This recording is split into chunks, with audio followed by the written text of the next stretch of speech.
I'd like to call the Village of Cottage Grove, a Village Board of Trustees meeting to order on Monday, February 6th at 6:30 p.m. We are holding this as a hybrid meeting, meaning that we are on Zoom as well as in the Village Hall here in Cottage Grove.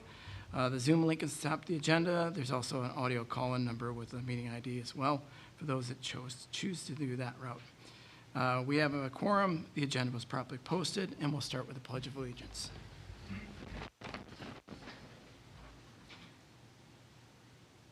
I pledge allegiance to the flag of the United States of America and to the republic for which it stands, one nation, under God, indivisible, with liberty and justice for all. Next, then, we have public appearances. This is public opportunity to speak. If you are from the public and wish to speak, we just ask that you share your name, your address, your municipality, and hold your comments to no more than 3 minutes, just in case we have a number of folks who would like to speak. So with that, I'll be quiet. Anybody on the Zoom or in the room who would like to speak, please let us know.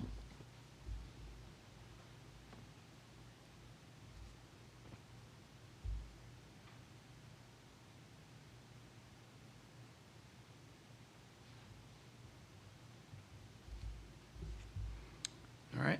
Next, then, discuss and consider the meeting minutes from our regular Village Board meeting held on January 17th. Any questions, comments, edits, or consideration for motion? I'll make a motion to approve the minutes from January 17th, 2023. I'll second. Thank you, Sarah. Thank you, Brittany. Any further discussion? Having heard none, all those in favor then? Aye. Anybody opposed? Anybody abstain? Motion carries. Next, then, we move right into presentations to the board. First up, we have the Dane County Clerk, Scott McDonald, who is going to discuss a second polling location.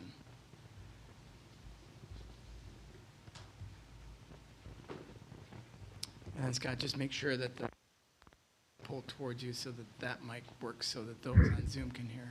Okay, great.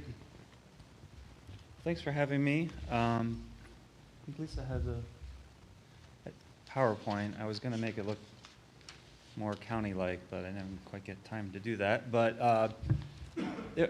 I'd say about 6 months ago, I started reaching out to communities about this size, 5, 6, 7,000, that have one polling place. The industry standard, the national standard is 2,500 for a polling place. So Town of Middleton, McFarland, another couple good examples where unless you're using a gigantic gymnasium like Stoughton does and you can kind of have multiple polling places and you have a really big parking lot, you're going to have problems at some point likely. And so I want to switch to the next one. Thanks, Lisa. And so you guys are at what, about 5,000, 5,100, something like that. It's almost identical to the Town of Middleton. You might have noticed that the Town of Middleton didn't get their results in November until 5 a.m. Their residents waited 4 or 5 hours in line to vote. Now, some of that was not size or one polling place problems, right? But it doesn't surprise me that was a failure point in the Town of Middleton because of their setup and because they were just using the town hall. About the size of this room. Actually, maybe it's a little bit bigger than this one, but this was, I don't know, is this what you're using? Mm-hmm. Yeah, okay. So I asked the UW-Madison, which has an election research center run by the political science department, to use a tool that I was pretty familiar with, but I didn't feel comfortable enough doing it myself. That was produced by MIT, which allows you to put in the data for a polling place, the number of voters, the number of check-in stations, scanners, everything. Basically, you're laying out your polling location. Actually, flip to the next one, you can kind of see it. So this is what the Town of Middleton was proposing, where they were going to split their polling places into 2 locations after their pitchforks at the end of the line. The residents were pretty unhappy. They felt disenfranchised, essentially. I mean, some people went home and their spouse held their space, and they went and did a bunch of stuff, came back, and they were in the exact same spot. So, but they now have a new polling location that they've added at a nearby church, and they've essentially, they're doing the exact same thing that Lisa is proposing, except a little more even, so that they're splitting it in half. But as part of that MIT design, basically the question is, how long do you want your residents to wait to vote in a November presidential election? And in the model, you can say, how long does it take to go and check in? How long is it at each point? Then you add the people. This is used in business all the time. Express lines at a grocery store. You know, this is nothing new, Q theory, right? But this is specific to elections. And if you go to the next, there, if you see that one, all the data was sort of added in on a high turnout. Now, one of the things that we are dealing with nationally, locally, is an increased use of absentee, either early voting or mail-in absentee voting. Lisa, what are you at, about half? It's declined a little bit. We're seeing more people coming back to the polls, but it's still quite high compared to pre-pandemic. Right, so we don't know how that's going to morph over time. Middleton had a pretty robust early voting, absentee voting before the pandemic even, so they're at about half. So if you look at this, it's hard to see this slide, but essentially voting 1,800 on that day, that's half of the voters for that location. So that makes sense, 5,000 people, pretty high turnout, but it's a very high turnout in the town of Middleton. Looking at the number of scanners, 2, voting stations, 24. This was sort of their standard setup, and if you go to the next slide, you can see at the end of the day, it collapsed. So you have to think of voting. If you vote at noon, you're probably going to be fine. But just like on the Beltline, when it starts to back out, it doesn't just back out 1 minute for 1 minute. It starts to back out, and then it collapses essentially where nothing moves. Sort of like when there's a police car on the Beltline. Like, why is everybody stopped? It's all the way over on the right, but it doesn't matter, and it goes all the way back out. It's the same with voting. So the modeling, they did a bunch of different modeling, and one of them was splitting it into 2. I'll just give you one example. And in fact, I gave this whole study to Lisa. It's basically the same as works for you guys. It's pretty much identical. The only things you might want to look at is like, are the sort of default assumptions of this takes 3 minutes to check in, is that accurate? There's some things you might want to test or check.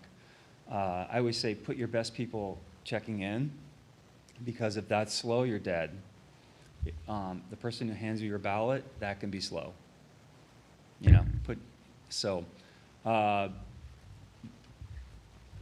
One of the things we find is that if you improve check-in, you improve other parts of it, then you end up with a giant line at the scanner trying to get the ballot in. So you might just move your problem from one place to another. And that's what this modeling will help you make sure you're not doing. So one thing you might want to consider is either renting or having a third scanner for November presidentials. So that when you get that peak time, morning is peak because the line forms before it can even open, before work, and then when they get off work. So, let's see, where was I? You can go to the next slide. So especially since you guys have the highest growth in the state, right? I think you have like 70% growth from 10 years ago. Unless the plan is to not keep doing that, you might want to start planning out where your next polling location after this one's going to be. You plan the police station, you plan, fire.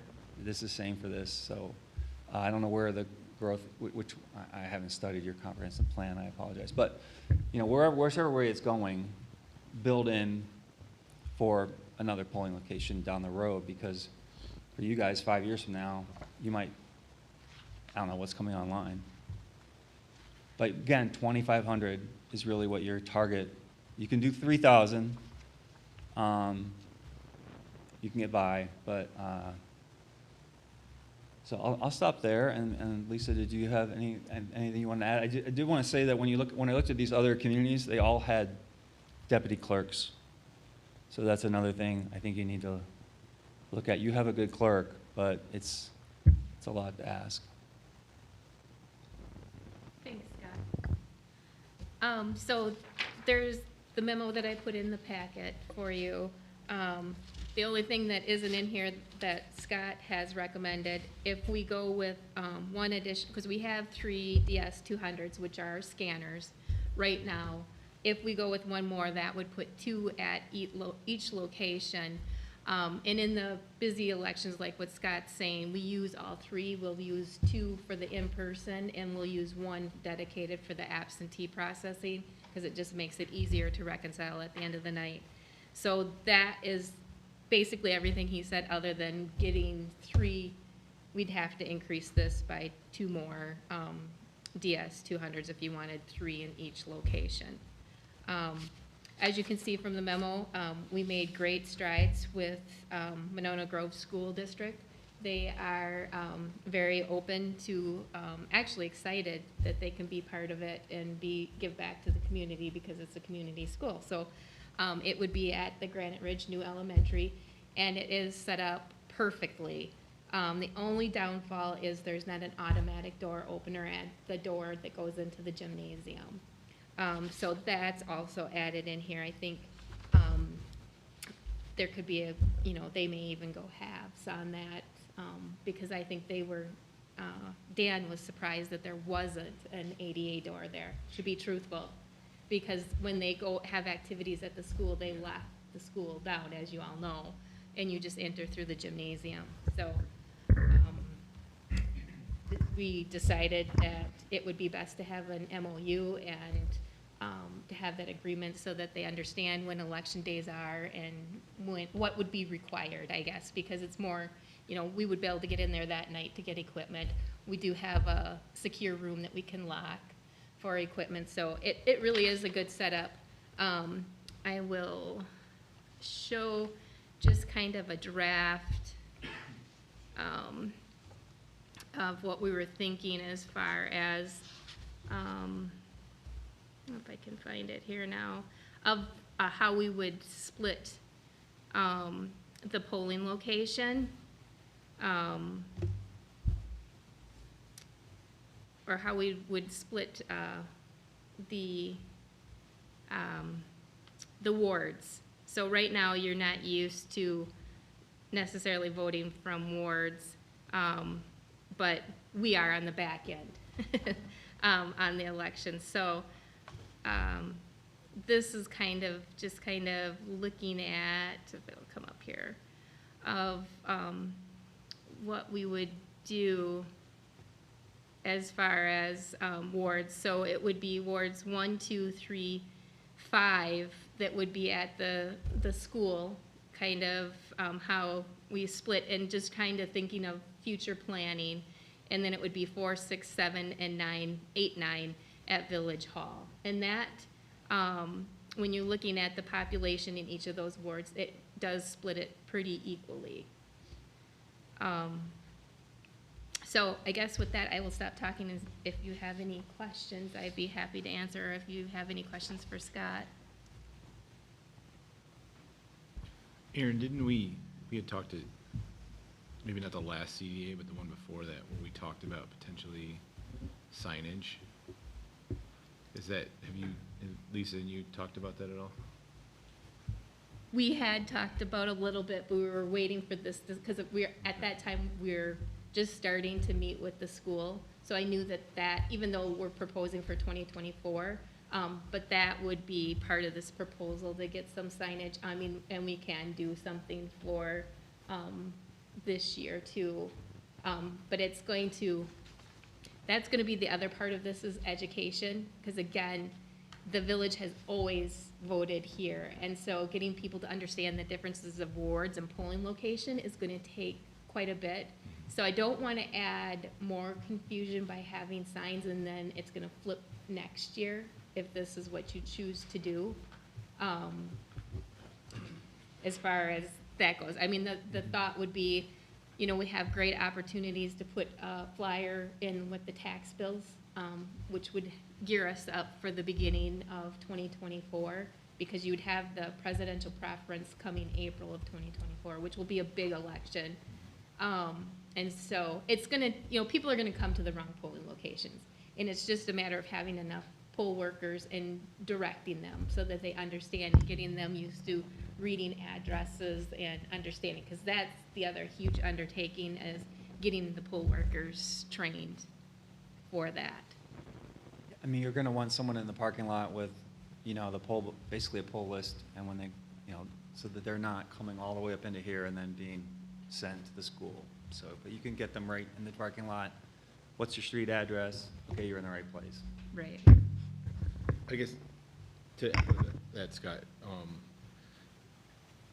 let's say we add a second polling location.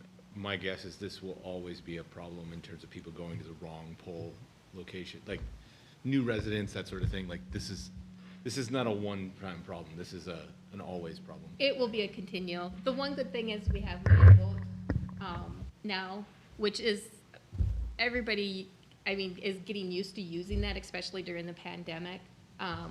Also, you know, so they can look that up and it'll tell them right where their polling location is. I mean, every election we get somebody, it seems, from Monona, like an early in-person absentee voting, because they think, you know, well, we're just on Cottage Grove Road, well, why can't we vote here? And the other confusion is obviously the town of Cottage Grove versus the village of Cottage Grove. So we always have a little bit of that. So it's just educating and getting that information out. That's a constant. That's, like you said, won't go away.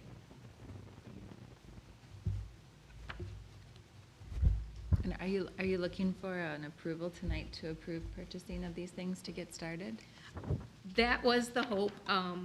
While I do have quotes, and our vendors that we use do have equipment in supply other than the printers for the Badger books. Those would be coming later this year, was the last I heard. So I would like to order it this year, only because that puts that part of the puzzle out of the equation. Yeah. And if you're using ARPA funding, there's, you know, there's no changing in budgetary items. Yeah. So it would make sense. And did you say we would just need to update, if we were to make a motion, the quantity of some? So if you want to have 3DS 200s at each location, you would have to increase that by 2 more, because we currently have 3. Okay.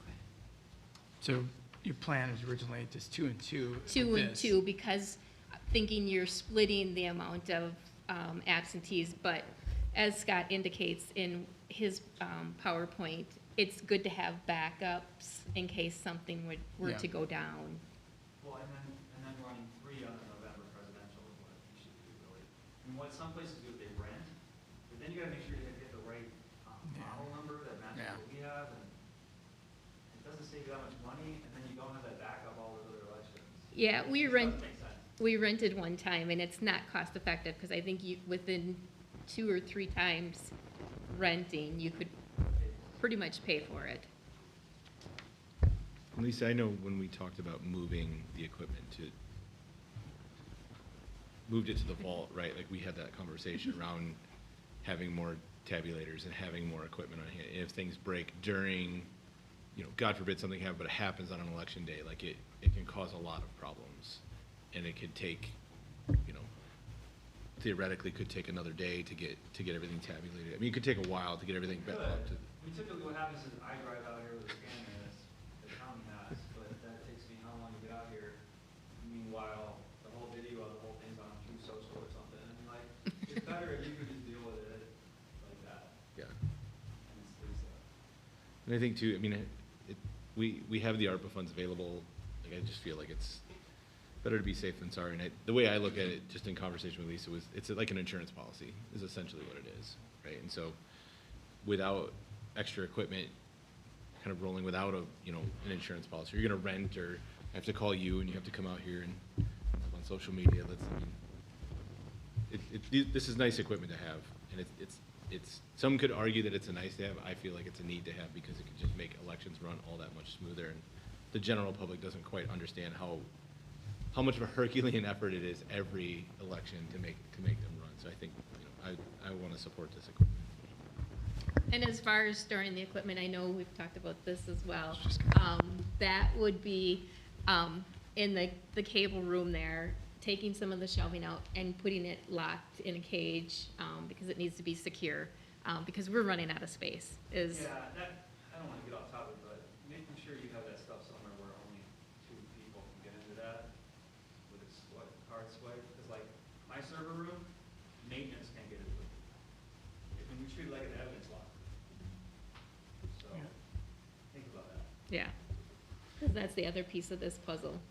Will As that, we try and move things around. will we need to add any funds to pay for any of that? I'm assuming this is coming to me. No. Or the so- maintenance budget, JJ.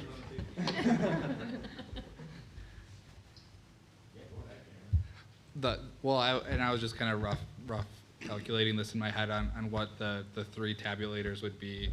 I think Lisa had in her quote here $40,883.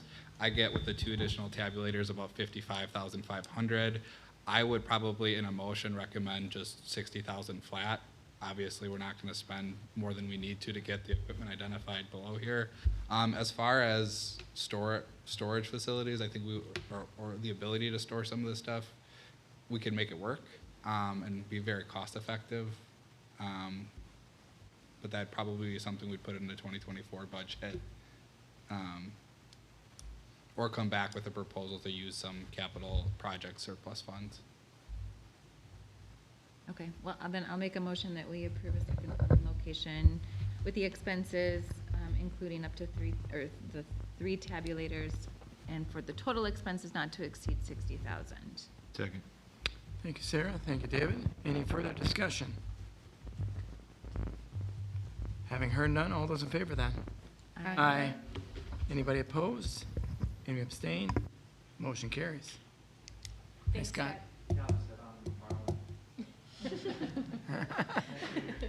Tell them what a great experience you had here in Cottage Grove. How about that? Yeah, it was All right, next up, presentation to the board. We have Cindy Kelm Nelson for Hot to Trot. She's the race director for that for this year. It's going to come up before we know it, and it'll be nice not to see snow. That will be. I thought maybe we could talk about the library first. Just kidding. So I'm Cindy. Obviously, you know me. I'm the race director for the Hot to Trot, which is the local half marathon, 5K and kids run that occurs on Father's Day weekend during the Fireman's Festival. To date, and I meant to look this up earlier this morning, I think we've donated around $70,000 to the fire department. This will be our 12th annual race. And I think I've been a part of organizing it for the last 6 or 7. And Wes and I have obviously worked together the last 5 very closely, and he just got married over the weekend and moved to Oregon, so we flip-flopped roles. So it's me this year with some helpers, including my husband, who has been voluntold that he has to step it up.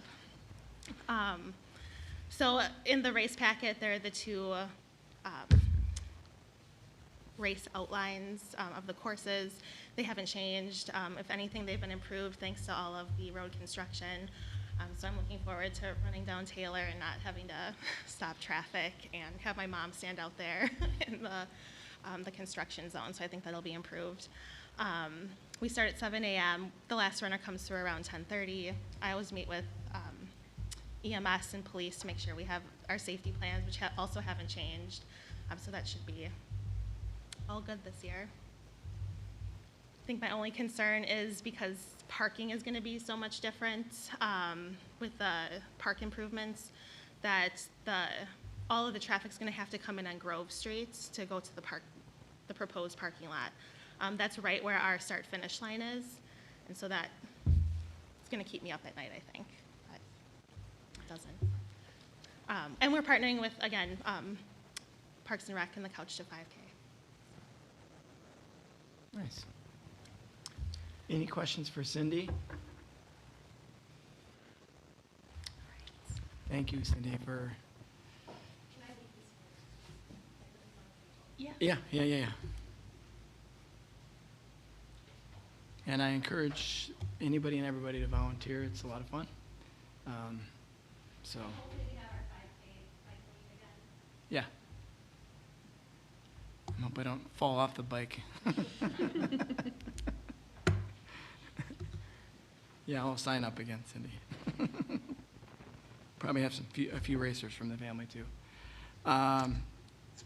Next, then we have new business up. We have discuss and consider holding our village board meeting virtually on February 20th, virtually due to the spring election on 21st. So on the 20th, virtually, because of the 21st elections, the spring primary. Any questions, comments, concerns, conflicts? Make a motion to hold the February 20th, 2023 Village Board meeting virtually due to the spring primary on February 21st, 2023. Thank you, Dave. Thank you, Chris. Any further discussion? Having heard none, all those in favor then? Aye. Anybody opposed? Anybody abstain? Motion carries. Next, under new business, then we have discussed and consider liquor license application for Consumer Cooperative, aka Consumers Co-op, Cottage Grove C store, year 2020, July 2022. 2023. What's the story? So this is the Cinex station, is being sold, and this is the new business, and so they've applied for an alcohol license, same as Cinex did, and the background check was approved by the police department, and everything is ready to go. Any questions from board members?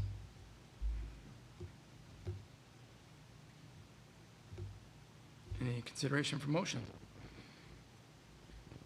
I'll make a motion to approve the liquor license application for Consumers Cooperative, aka Consumers Co-op Cottage Grove C-Store for licensing year July 2022 through June 2023. Second. All right. Thank you, Heidi. Thanks, Sarah. Any further discussion? Having heard none, all those in favor then? Aye. Anybody opposed?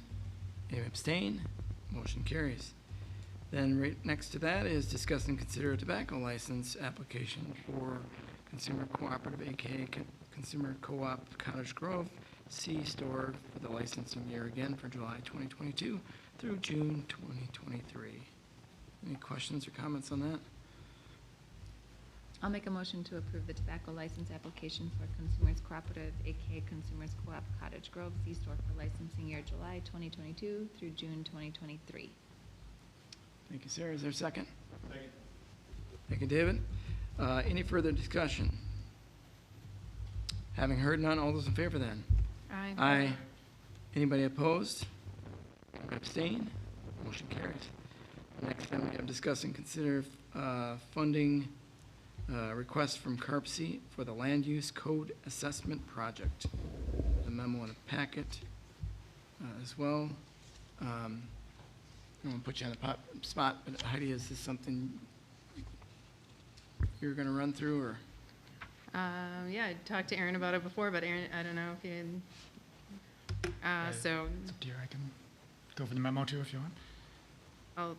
I guess I can put my plug in first and then, yeah, if you add on. So CARPC has adopted a regional development framework.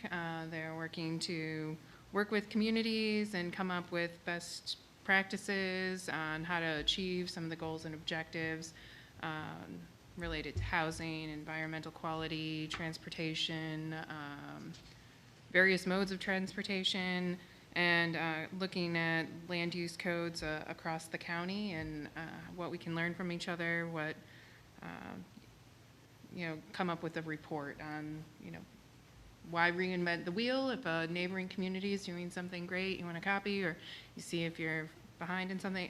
So they're hiring an intern to help work on this. So CARPC was looking for assistance to help fund a portion of the work to do this report.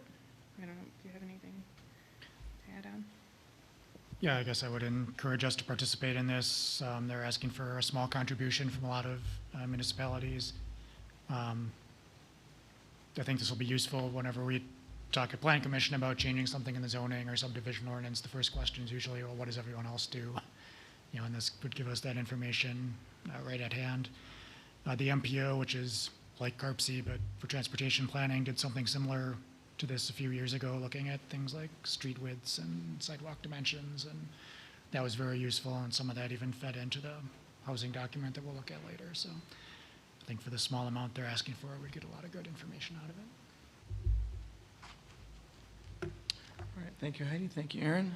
Any questions, comments from board members?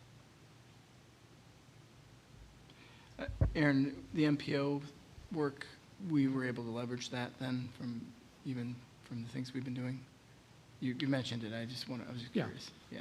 I know Public Works kind of went through that when they first got it, and yeah, some of the recommendations from that are feeding into some of the recommendations in the housing document. Okay. Yeah. Good. I'll make a motion that we approve the funding request from CARPC for $500 for the land use code assessment project as described in the memo. All right, thank you, Sarah. Thank you, David. Any further discussion? Having heard none, all those in favor then? Aye. Anybody opposed? Any abstain? Motion carries. Next, then we move into reports from village boards, commissions, and committees. First up is the Ad Hoc Housing Task Force. David. Oh. Yeah, I'm like, I'm trying not to pick on people too much. That's all right. Back at me on that one. Yeah, so actually, we did not meet, we actually this is just an item to discuss and consider the final housing. Okay. Presented. Yeah, I mean, Yeah. we talked about it last time, we just didn't have the most final version of it. And Aaron, I don't think there were any major changes, other than the changes that were recommended during our last committee meeting. Yeah, so that was basically an appendix at the end that put some more specific dates on some of the action items and assign those tasks to different committees, be it Plan Commission or CDA or whoever. So. I'll make a motion that we approve the housing study as presented. All right, thank you, Sarah. Is there a second? I'll second. Thank you, Heidi. Any further discussion? I just want to briefly thank Aaron for all of his work on this report. It's very comprehensive coverage of where we've been, why we're there, where we want to go, and I appreciate all the work on it. So thank you. Thank you. Actually, and I like the kind of the timeline too, as far as, you know, who needs to do what and when. It does stretch out a bit, but it's understandable why it has to do that. All right, any other discussion? Having heard none then, all those in favor? Anybody opposed? Anybody abstain? Motion carries. Next then we have Peer Court Steering Committee. Mine again. Yep. We met Tuesday, January 17th at 5. We got together and Briar Patch gave us some updates. Not very many cases right now, just I think there was one outstanding. And then we set our next meeting date and adjourned. It was all of about 10 minutes. Thank you, David. Any questions for David on that? All right, then next we have Deer Grove EMS. I'll take a swing at this, and then Brittany, keep me honest, please. So we met on January 19th. The village still has the chairperson, so I got swindled into that one. So at least we have it, I think, for another few months. So good to have that consistency with the village involved, steering the way for that. And then we hand it off to another community. So no big things as far as, other than we do have the audit coming up for the Deer Grove EMS. There was some discussion about the mobile and portable radio replacement plan and how that's going to all come to fruition now that we don't know we're going to get the grant. So that's got to flow through all the communities supporting that.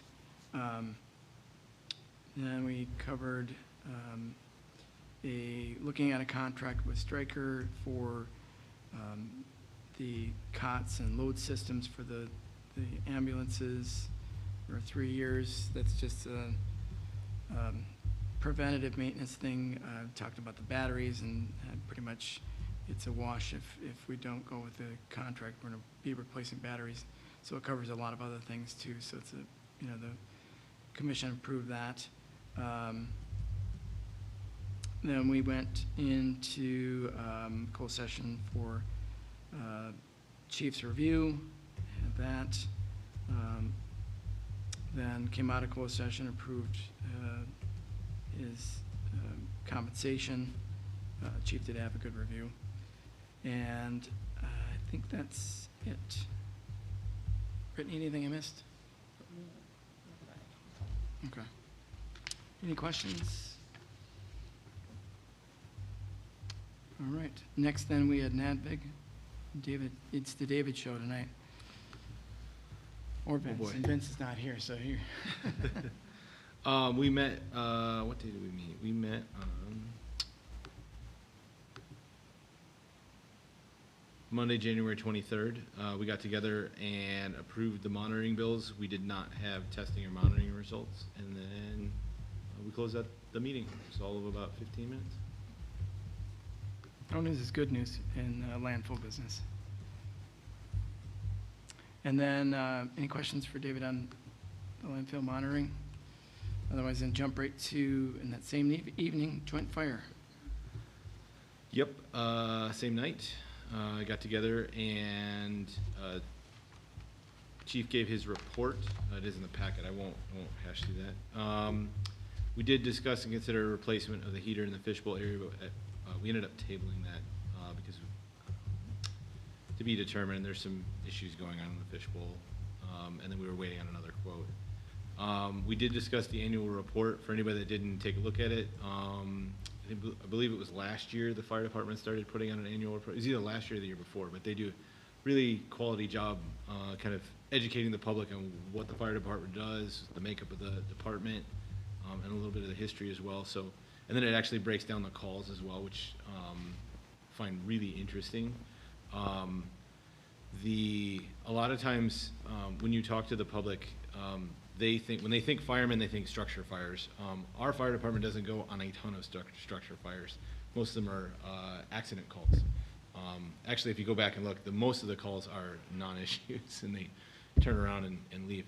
But really good quality job done on the annual report, and really want to thank the department for putting that together. No new updates from the joint fire agreement as of that meeting, and then we set a new date, or the next date, and then we close the meeting. Pretty straightforward. All right. Thank you, David. Next, then, we have the Law Enforcement Committee, and then we met on January 24th, and Sarah and Chris, keep me honest in this. Fairly quick meeting.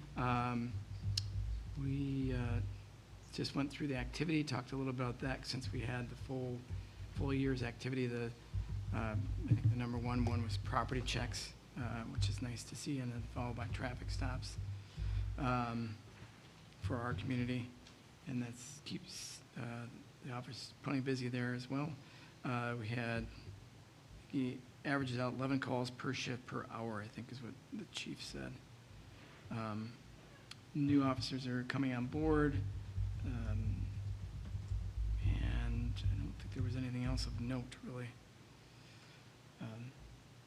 Anything else, Chris or Sarah? All right. And again, short and efficient meeting.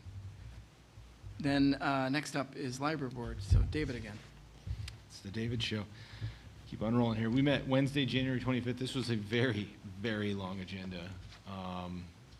Almost rivaled the village board to a certain degree. Kind of jump around here. So Tracy Philippi did resign from the library board, and we appointed Megan Swanson to the library board. We then hired Tracy Philippi as the library programming and outreach specialist, and then approved the agreement for her services.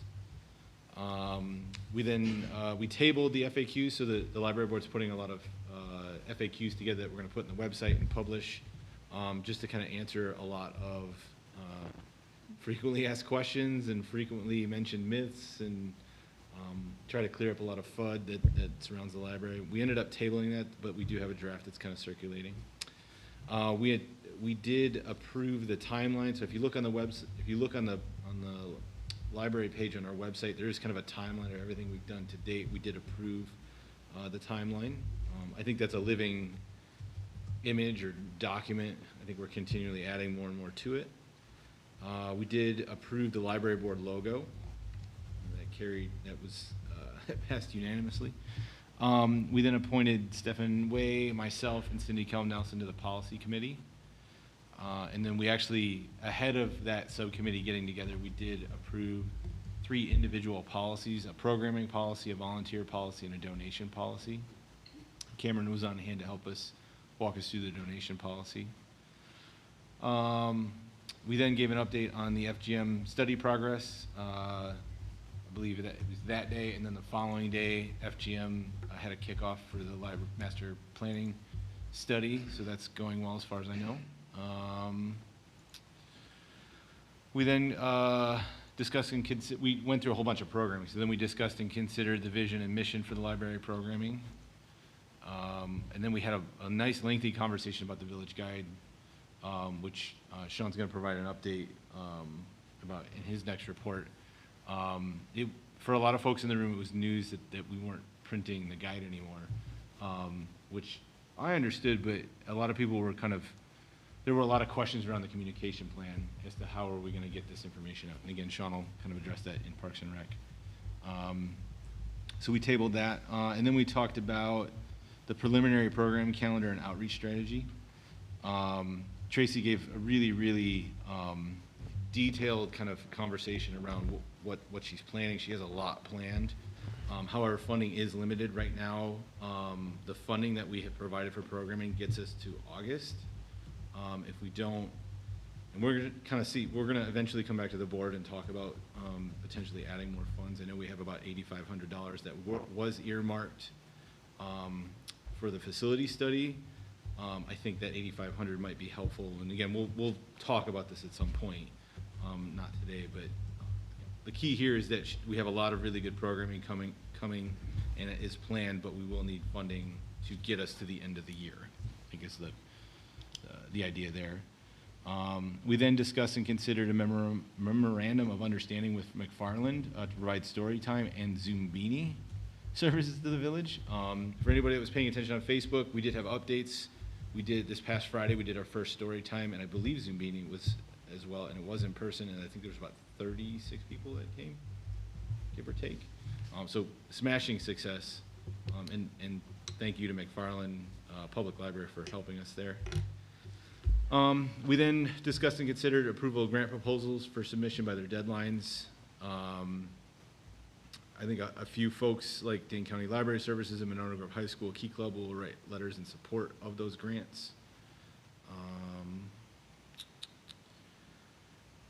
And then we got an update on community programming opportunities. From there, we did approve the preliminary programming costs and planning. Paid some bills, gave a budget update. Cindy gave her president's report. She has met with the Cottage Grove town president, Hampton. And then Cindy also proposed that we create an official library board Facebook page for programming events and outreach, which Tracy has since created. The Friends gave a report, and that's about it. All right. Any questions for David? I was wondering if we could get a chance to look at the FAQ document, and I'm just interested, there's a lot of misinformation going on, and then with the studies, there's a lot that we don't know yet, and a lot of decisions that still need, I would just kind of be interested in checking that out. Yep, once it comes up to the next library board meeting, I'll present it in my next report. Yeah.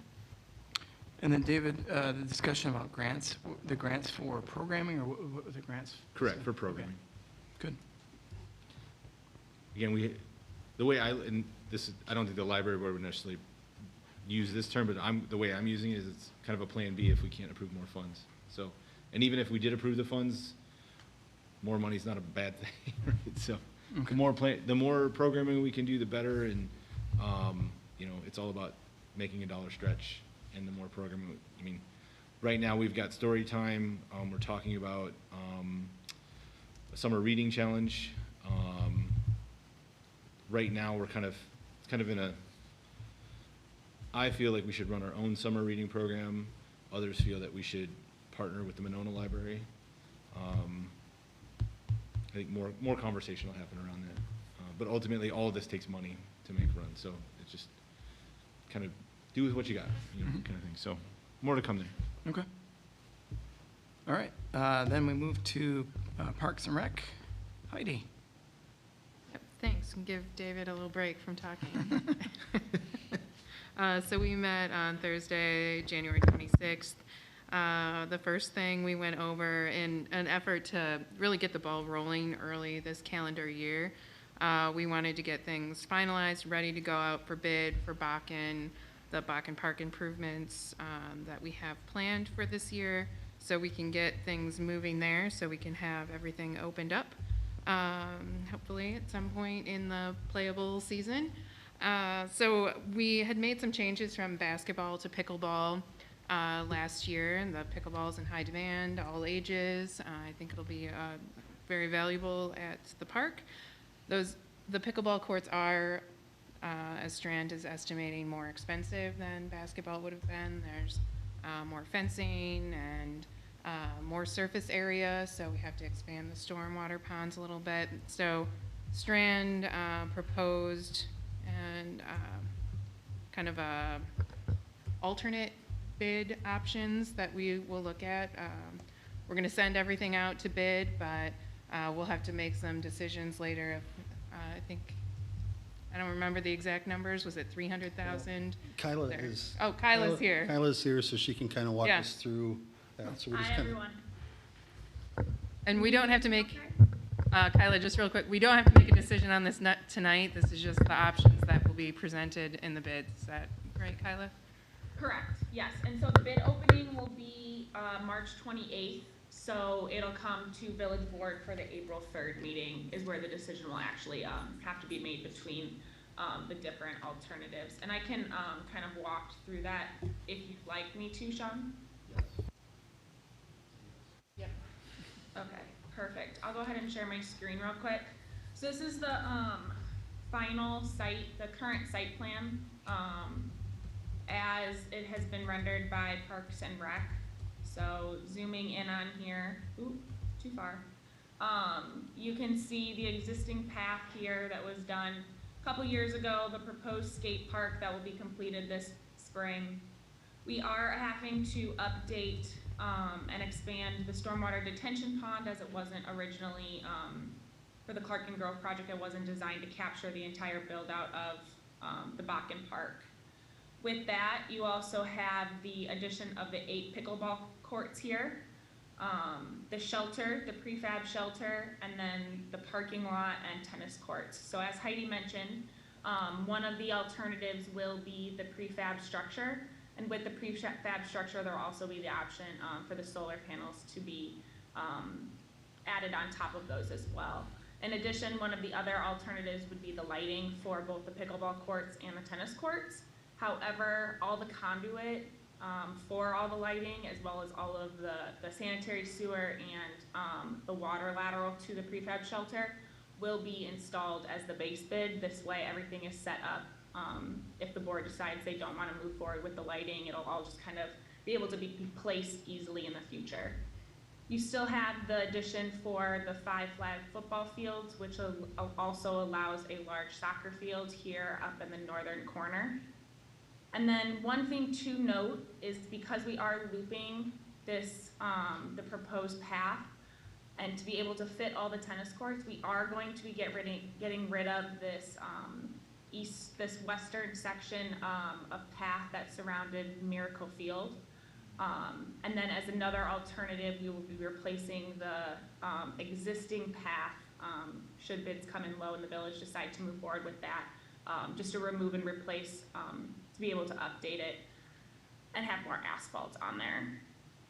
Miss anything there, Sean? I don't think so.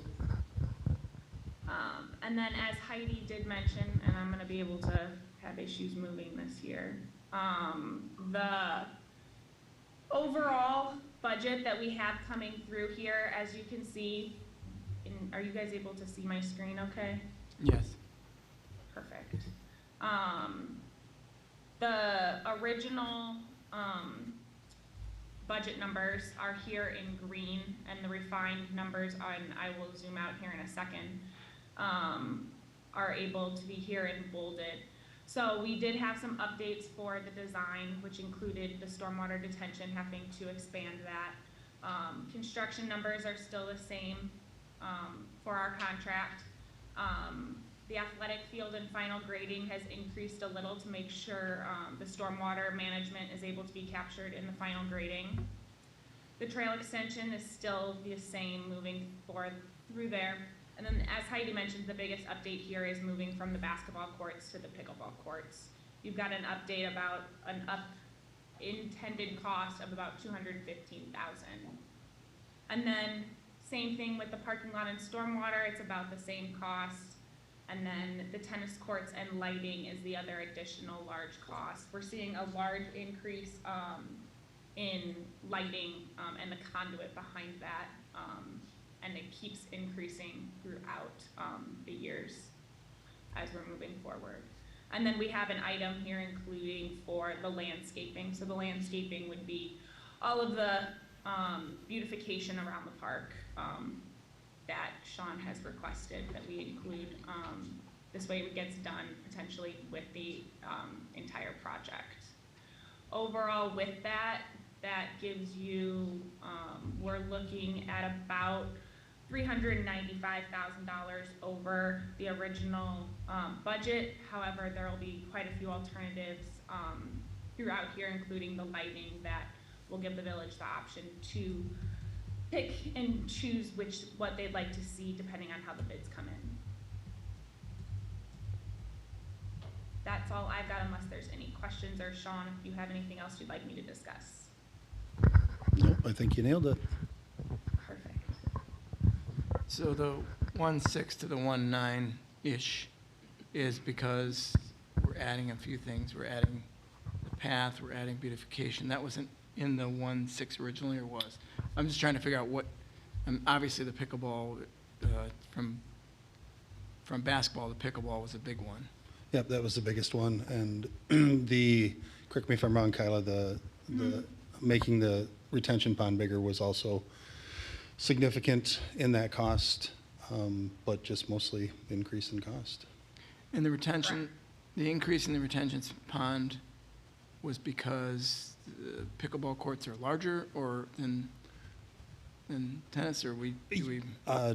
Definitely more impervious surface. We're just not even sure at this point whether anything that was designed prior to this was ready for our park development part of it. So when MSA originally designed the stormwater, we're not sure that that was ready for even the existing planned stuff. Yeah. I wondered the origin. Thank you. That's all I need.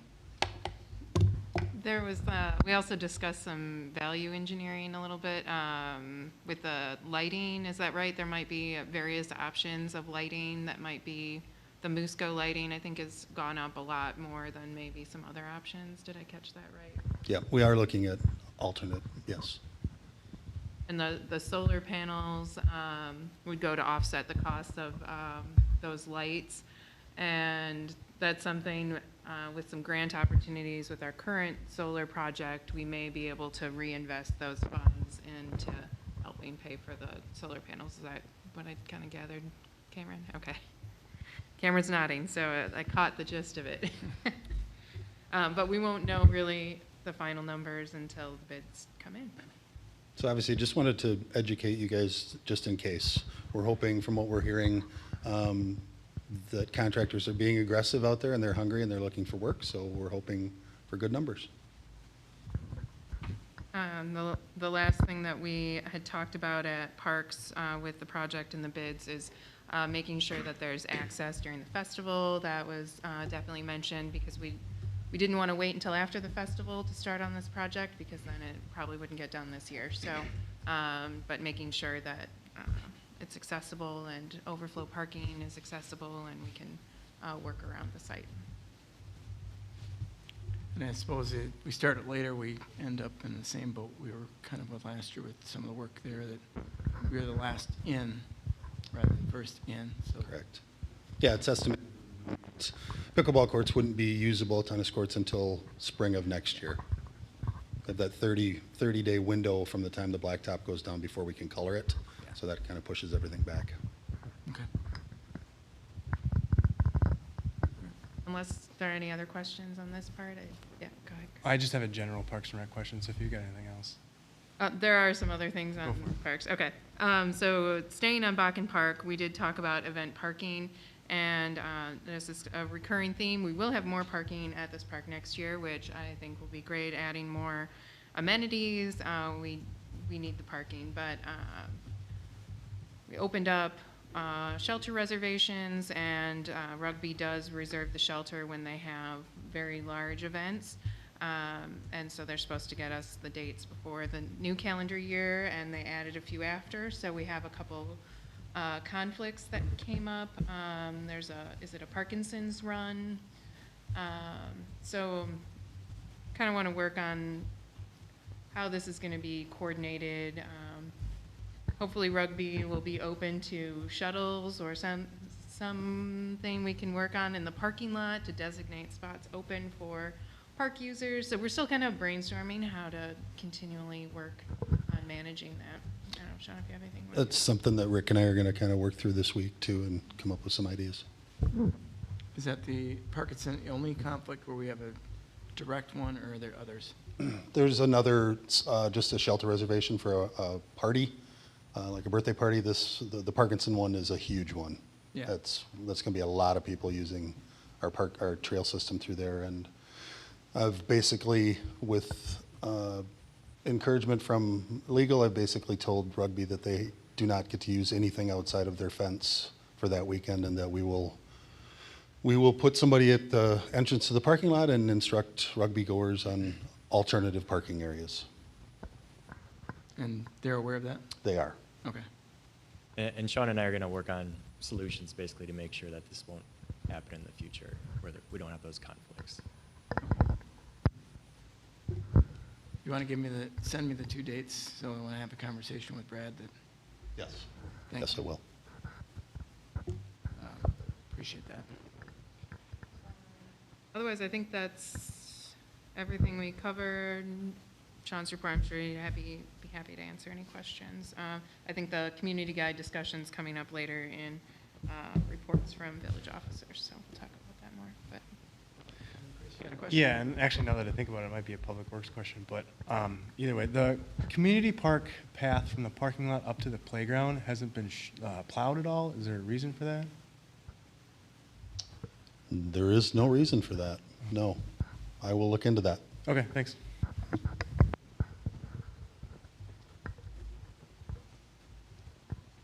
Anything else, Chris, or that was it? Okay. Won't have to worry about it after another couple days. Definitely want to, we're not out of winter yet, though, so. Yeah, and a lot of people use that path, which is great. So next then we have reports from village officers, starting off with legal. And there's a memo in the packet. Rick, do you want to cover that around the Volunteer Firefighters Service Award Program? Yes, so just a little bit of background on where this is coming from. So Matt and I have just been having a few meetings with the fire department on some various things, and in our discussions, one of the things that came up was this retirement program, the length of service award program. And it's not something that is currently implemented by the village, but in talking with the fire department, there is some interest in pursuing this. So I had a conversation with David, and we figured it'd be good just to have a discussion about it. You guys could learn about it and then figure out where to go from here. So basically what this program is a benefit that is strictly for your volunteer firefighters.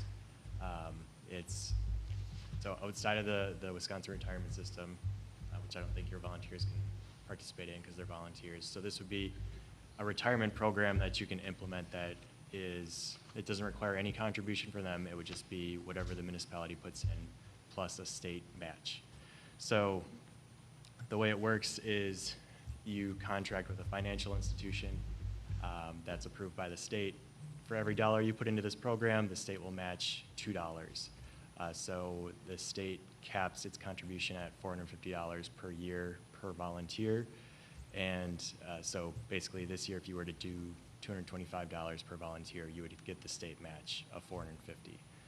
So the money goes into a retirement account for each volunteer, and it's managed by the third-party institution. And then once the volunteer hits certain benchmarks, they can get this benefit. So really, it's a retention tool. It's meant to encourage volunteers to stay on the department, because if they hit 15 years of service and they reach the age of 60, then they can withdraw money from this account. So there are partial vesting options, which I've explained in the memo, but really the incentive is for the volunteer to get to that full benefit, because then they can withdraw all the money in their account. So we've had some initial discussions with the fire department. They haven't taken an official stance. They're still talking to their members, but because there could be like tax consequences for their volunteers down the line. I mean, they would still get their full benefit. It's just how much they're taxed at, really. So basically, the fire department has 45 members right now. So at a $225 contribution solely from the village, it ends up being about a little over $10,000 a year. If the town goes in with the village, that obviously decreases the annual contribution. So really, it would be up to the village board if this is something you'd be interested in pursuing. The state basically has a resolution that we would have to adopt, and then we enter into a contract with the financial institution that manages the funds. And then when the volunteers want to withdraw from their account, they would deal directly with the financial institution. So the fire department, April, she's very knowledgeable about this program as well, so she's a resource that you could use if you have any other questions about it. But otherwise, it's pretty straightforward. The other thing, as mentioned in the memo, the contribution does increase with inflation every year. So this year, the state's contribution is $450. In following years, it's going to go up by CPI. So to get the full match, you would have to increase your contribution every year. There are some like special rules, like if a volunteer leaves here and goes to another municipality that has this, like you have to freeze their account, but those are sort of in the weeds details. So I guess tonight, the thinking was just generally let you guys know about this program, see if it's something that there's interested in doing. And if there is, perhaps we can bring this up at the Joint Fire Commission meeting or committee meeting, see if the town is on board, see if the fire department would be on board with it, and then if there's buy-in from other people, potentially pursue this down the road. So I guess any questions for me about this? Rick, is this a newer program, or is this, part of the state's effort to try to retain, emergency services volunteers, or is this something that's been around, we just kind of missed it? I don't know when it was created. I mean, it's been around for, I want to say, 15 years, maybe. So, yeah, there have been changes to the program. It used to be just sort of be like a flat fee that the state did, but now they've tied it to inflation, so there's that constant re-upping of what the state contributes annually. I guess anything to help keep volunteers in place is a good thing, I think, especially kind of this is fairly minimal cost. Right, so the tax implications are basically like it goes in tax-free, but when they withdraw it, that's when they would pay the taxes on it. So that's, I guess, the one downside if you want to look at it that way. But the downside's for the firefighter, not. Right, yeah. I think it makes sense that we continue to explore it, like you said, bring it to joint fire, and if it's something that the town doesn't want to do, but we still do, we just do it on our own. Yes, the village could certainly Okay. do it on its own. It's just then you're just paying the whole amount.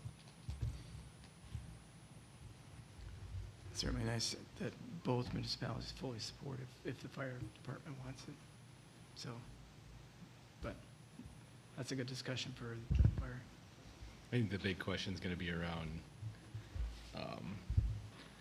who pays what share. So that will be the conversation at Joint Fire. But we'll walk through that when we get there. But at face value, I definitely support the program. I think it's in conversations with the fire department leadership. It's volunteer retention is a very real concern for them, and it's more than I ever considered. Again, I'm not a volunteer fireman, so unless you're in it, you don't understand.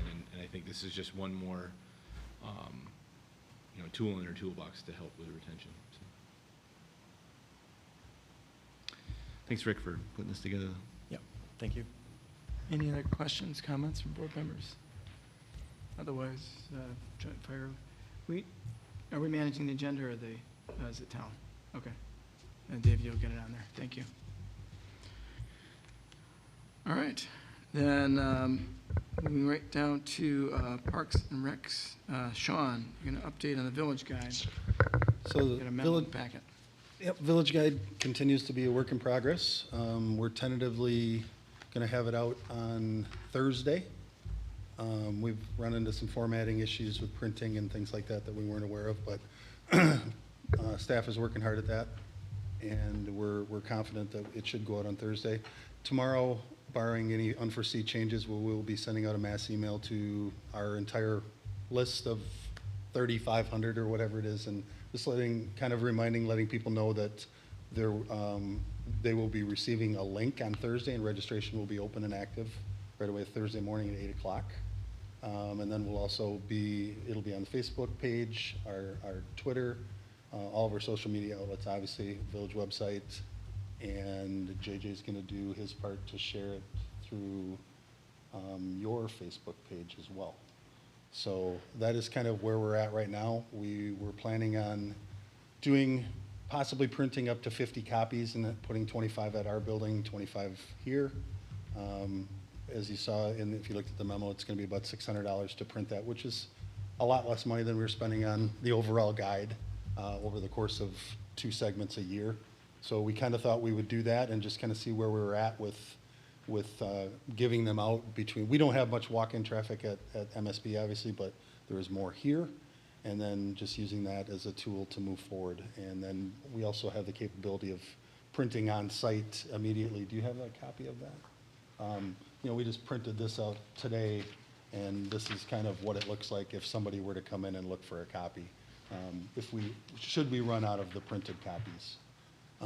So that is kind of the update as to where we're at right now. We also want to put a plug in for newcomers. I know we would do the letter and everything for new residents, just letting them know that, hey, if you're looking for something to do, from Parks and Rec, that this has just been issued out, at least for the foreseeable future. And also too, it's much more interactive for us this way, because people will be able to click on links right away to do, if they want to reserve a shelter, they click on a link instead of seeing it in a guide and then having to go find it, or if they want to create an account, or if they want to directly register for a specific program. That gives us a lot more flexibility, makes it easier on our folks.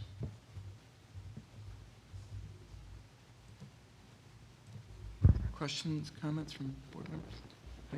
So Sean, like I gave you my update during the library board, there was a suggestion from a few folks to, if there's something we could do, like a postcard or something to let people know. I think I've talked to a lot of people that,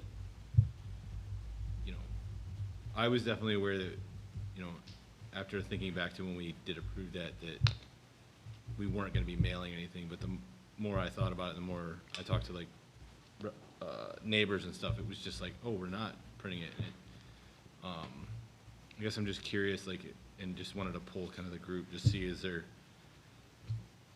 any value in doing that, or is it, I don't know. And I know there's been some emails kind of go back and forth, but I guess I'm on the fence about it.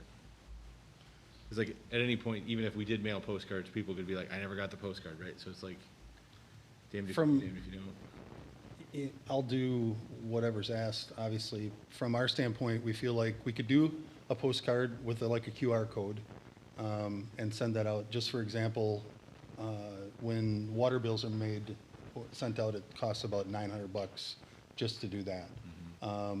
For me personally, I feel like if I get a postcard that says on the back, to resident, it probably doesn't make it in my house. You know, that's the thing that I'm concerned with is that, you know, but if that's the best way that the board feels to get the information out, then absolutely. That's going to push us back a little bit. Sure. But it can absolutely happen. But we were just really relying on our social media stuff and getting things out that way.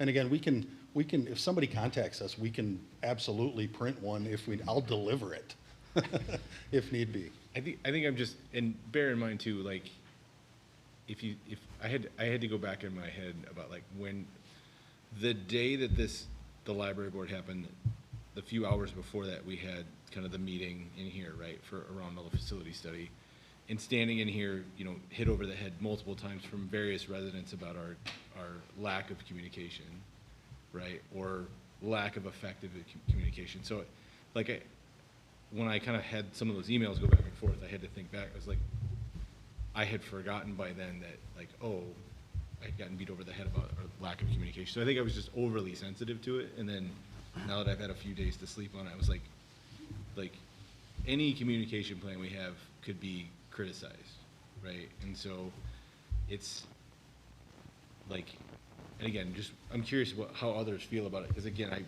I think on that day I was overly sensitive about, you know, because people are like, you don't communicate very well. It's like, well, we have a website, we do public notices, like we do Facebook posts, like it can only be in so many places at so many times, right? And so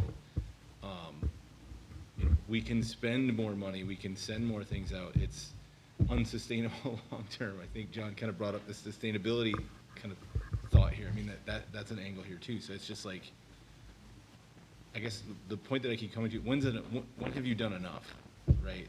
I guess that's the big question is like, because again, we could send out a postcard, somebody could chuck it, you know, like I'm known for throwing out junk mail, and then my wife's like, hey, did we ever get anything? I don't know, I never saw it, right? Like, so I'm notorious for that too. So I guess I'm just curious how others feel about this. I mean, me personally, if somebody sent me something to tell me that they're not going to send me something, I would be kind of annoyed. Good But point. that's just how I would feel. From a business standpoint, I'm sending out postcards into 1,500 families. It's going to cost me $3,000. If I get 12 people, it's worth it, but I have to make sure 12 people mention they saw my postcard. It's a lot of money, but and it's going to be And again, triple that. the feedback at that specific event was that we need to send more snail mail to people. Right, I've heard that in the last 2 weeks actually too, and I give them the cost of stuffing the envelopes. And if you do the population and you average $1.50 for just the materials and the stamps and not counting the hours to stuff the envelopes, you're probably at $10,000. If they have $10,000 to donate to snail mail, I think we can afford it, but I think there's better ways of communication and less waste. Maybe we can use this season as a test. And let's see if enrollment changes or if we're like, wow, nobody saw this. Maybe then we'll know for the, what is it, fall, winter guide to do something? One thing we thought of too is we could put a custom question in anytime you register and just basically ask the question, would you prefer to receive a hard copy of our program guide? And then require people to answer that question, and then we would at least get some feedback from. But are we willing to do it? Are we willing, I mean, the other thing that's annoying, right, is to ask a question that we're not actually gonna act on. For the people who say yes, they want a hard copy, we would plan on printing that many? I think we would look at the majority and say, yeah, the majority of people that are registering for programs would prefer a hard copy. So then maybe we revisit and we could either choose to go back to the Herald and spend that money, or we just, instead of doing 50, we do 200 and we mail them out or we hand them out. Yeah. Do we have a sense of how many households sign up for programming? what percentage or anything like that? I can tell you that we're typically around 4,000 registrations a year, but I don't know that number. I can look into that. If it's hard to get, I wouldn't worry about it, but how do you get the right communication to the people who want to hear it is the hard part, right? Because just mass sending something to everybody when only 30% actually would want to see, I don't know, I'm making the 30% up, but I just wonder for this time around to not delay all this stuff, we just do the original plan and see if maybe we add that question or. But I think too, like if we were gonna send a postcard, I don't think we have to delay anything, because it's a postcard with a URL on it or a QR code, right? Like, hey, just so you know, we're just not printing these anymore, so if you wanna see it, go online. But again, just even sitting here and hearing everybody else's take on it, like, yeah, I think I'm being overly sensitive about our communications, and like, granted, like, no one's perfect and no communication plan's perfect, right? And so, but to Brittany's point, to spend $8,000, $9,000, $10,000 to send out multiple mailings a year, I mean, it's just, it's unsustainable, and when you print things, the minute you print it, it's out of date, right? I mean, ask Sean, he knows better than anybody. Like, the minute the guide goes out, and it's printed with errors too, that we know about. So I mean, like, it's just, again, maybe I was using this as more of it was symptomatic of a bigger issue, right? People consistently complain about the communications, and again, could we do better? Yes, but at the same point, like, when does it end, right? Okay, snail mail is not, just doesn't work, and then not everybody's on Facebook, and so I think we're left to do what we're legally obligated to do, which is to post public notices and post them in the newspaper, and that's, some people think that's the bare minimum, but that's what we're legally obligated to do. And so we do that, and then we go above and beyond. We post Facebook messages, we put things in tax bills, like, if you keep trying to appease everybody, it's, it never ends. So I'll get off my soapbox, but thank you, Sean, for all the work. We are still planning to get out the community survey, the overall survey that you guys took a look at a draft a while back. We'll be hopefully finalizing that this month, and we'll get another draft out to you guys so we can review and make sure there's maybe a question that may cover this. We can get some feedback that way through that as well. So, and then we can see how if we're consistently sending out a survey like that annually, we can track that data over time and see if it's changing. And I think one thing we're going to know pretty quickly is if people are not aware, how many people are not aware, because our phone traffic is going to increase quite a bit, and we can always go back a year and see where our registration numbers were at for our summer programs in comparison to now. I don't expect that they're going to change a lot, but it could. And I think, our phone could be ringing off the hook, and then we'll know pretty darn quick. Pickleball, that's what's going to do it. That's right. I did have, might have to do a mailer about pickleball, I don't know. But I did just think of two things when you just mentioned the phone. If on our recording message in the evening, like after hours, I don't know if you can update that to say visit the web page to see our new online guide or something. Yep. And then I'm not sure if we could make maybe just like a very simple 8.5 by 11 sign we could post on since election day is coming up, or at the Piggly Wiggly, they have a message board there. I don't, just like, we don't have to like go way overboard, but there's a couple just simple places we could visit our website for the virtual guide. Absolutely. Good ideas. All right, anything else? Lisa, do you have something?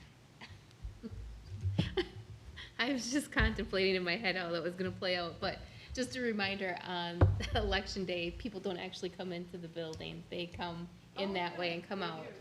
And I mean, while we could have some at the table where they're exiting, but just. Yeah, I guess it's different now. I voted absentee. I'm happy to put a sign up at my local business. All right. We got about 800 kids a week, so at least that many families will take it. Drop the mic. All right, next, then, Finance Director. Discuss and consider staffing assistance. Sorry, we're just a hot mess over here. Just a few things I wanted to update you before the memo. Matt and I will be jumping into some guidelines for the capital project prioritization process, kind of as discussed part of the previous budget, kind of formalizing how staff are ranking projects and needs for the village. It became apparent during tax collection cycle and kind of my experience that we need to review our online payment service provider.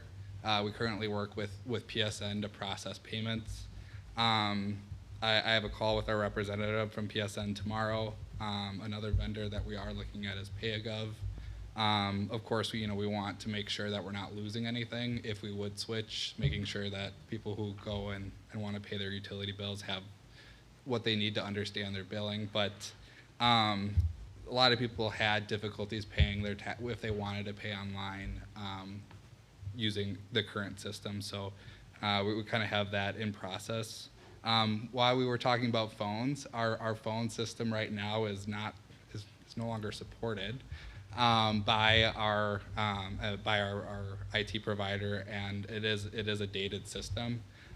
So right now, and this became an issue. We had the firewalls replaced. That was approved before the budget last year, but and they were kind of looking at some of the cabling needs and such, and then we kind of brought the phone system back online, and it became very apparent that we can't continue with the phone system that we have. Within our current budget constraints, we are going to change phone systems within the next month or so. So more to come there. The cabling and the mezzanine from Johnson Block did come back slightly less than budgeted. I'll always put a caveat in it. They did, while they were up there and looking at some of the work that needed to be done, identified that the PD, I'm going to probably not say this correctly, the PD communication system or radio system is dated and likely going to need replacement here in the near future. So I'm going to work with Mark, as going to be at a conference this week, and he's talking with some vendors. I'm hoping that some of the cost savings that we save on the cabling project, we can divert those funds into addressing those PD needs. So we keep peeling layers back and finding more things that need to be corrected. And then in your packet today, you'll have found a memo. Really, this is kind of a Band-Aid to get us through this year. What I am requesting is a part-time person for up to 100 hours through February and March.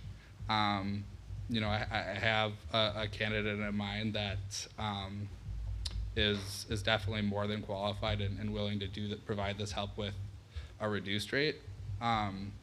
And we'll talk a little bit later in the night about kind of some other restructuring, but the thought process is this would not be a reoccurring request during this time frame. Any questions about the overall request? I have a question. Sorry. I guess I feel a little uncomfortable paying them at a lower rate when we know they're actually worth more. Is that not an ethical conundrum for anyone else? I will do whatever the board wants. I think this person just misses the work. This is somebody I actually worked with for about 5 or 6 years, and is now in private industry, but misses working with local government. So kind of volunteering a portion of their time to come back and kind of get some exposure to this work. So I proposed, like I said, he said 25, and then I was like, are you sure? And he was like, yep, that's reasonable.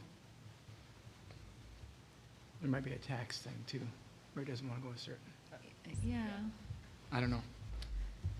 I guess I've been in other places where I have in fact, not taken somebody, like I've given them more than what they said they wanted because I feel like we're setting then, I don't know, it just doesn't feel right to, just because they're willing to do it at a discounted rate, that we pay them that. I'm not sure. Curious others' thoughts. I mean, we could approve it for more if you wanted. Yeah, I mean, I'm thinking, why not pay him $35 an hour? It's not, it doesn't make that huge of a, I mean, it's what, $1,000 more? Did my, Max, and then a little bit of the FICA, you'd have to FICA. figure in there. I mean, I'm with John, like maybe this person, because they're in private practice, they, you know. but if a staff person came and said, well, I don't want to hit the next tax bracket, so don't give me a raise, would we not? I think it's a different thing, because this is on Okay. top of their day job. It's a- Definitely first world problem. It's their Like, vacation. We're not gonna admit, I mean, it is what it is, but I mean, like, we can authorize Cameron to spend more money, and if that person doesn't want it, they don't have to take it. The other thing is, this is taxpayer money too. So, if you have a vendor or somebody that's willing to work, and we always go with lowest bidder, not in services, but, So would this be, I would feel better if this was maybe not an hourly LTE, but more of like, we'll pay you this amount, like a contractor or something? Could it be arranged? Is this a in- contractor could it be- or technically a part-time employee? I would recommend doing this as a hourly wage, because I think it's really just gonna depend on, what this person does and how much of it. This person may end up only needing them for 50 hours. If we, for some reason, approach that 100-hour mark, that would give me the flexibility to come back and ask. I don't think we're gonna get to that point, but that's what I would recommend. Okay. Yeah, and I'm not a labor attorney by any means, but, just saying like a flat fee versus the hourly fee, that doesn't necessarily mean they're not an employee, it's more like what their actual duties are. So hourly probably is the safest option here.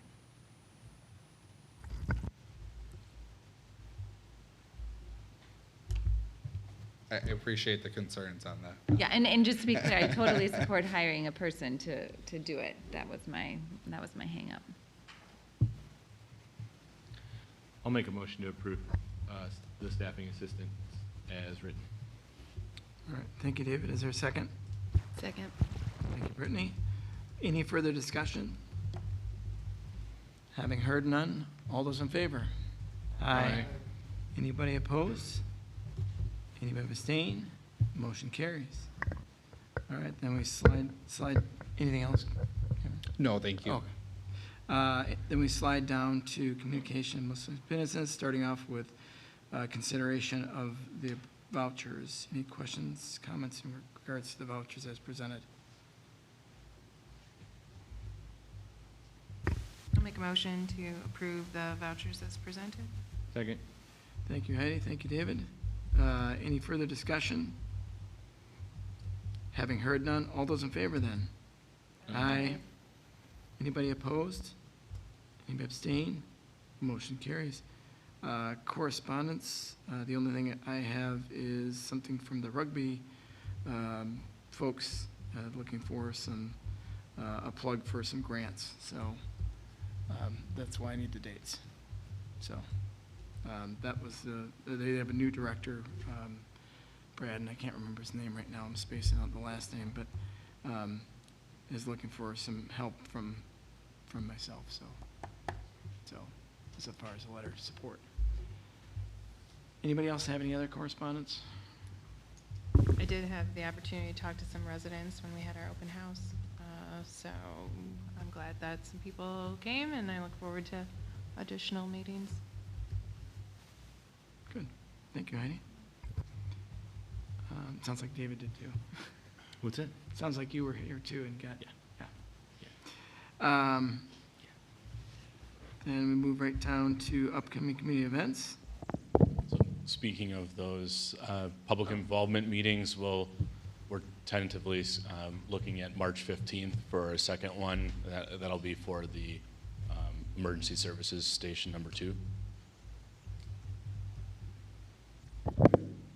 It'll be a similar format, open house with exhibits, and it actually won't be, it'll all just be open house and not a presentation, because what can tend to happen, you get people in and then what you want is to mill around the room and have discussions with people, like Heidi was saying, and David, and if you hold a presentation, you start just getting individual questions on the spot, and it becomes just who's ever presenting, responding back and forth to everyone instead of just having, because it's not a formal setting, and it's actually nice to be able to stand by each exhibit and have discussions with people in an informal way. And then, all of this will eventually come to a formal setting for those kind of discussions at the board level anyway. So anyway, we'll have more information out on that, but that's the tentative plan. Okay. Super. Thanks, Matt. Anything from anybody else? There is a Granite Ridge and Monona Grove High School chili luncheon and high school pops concert on Sunday the 12th at noon at Monona Grove High School. Okay. Thank you, David. Future agenda items. I think we'll have something from Plan. Right, Aaron? Yep. I think we'll have the development agreement for One Community Bank, and hopefully the Zilber development agreement as well. Thank you, Rick.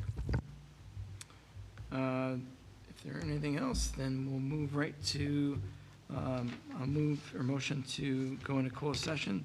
Closed session is in regards to employee compensation and promotion.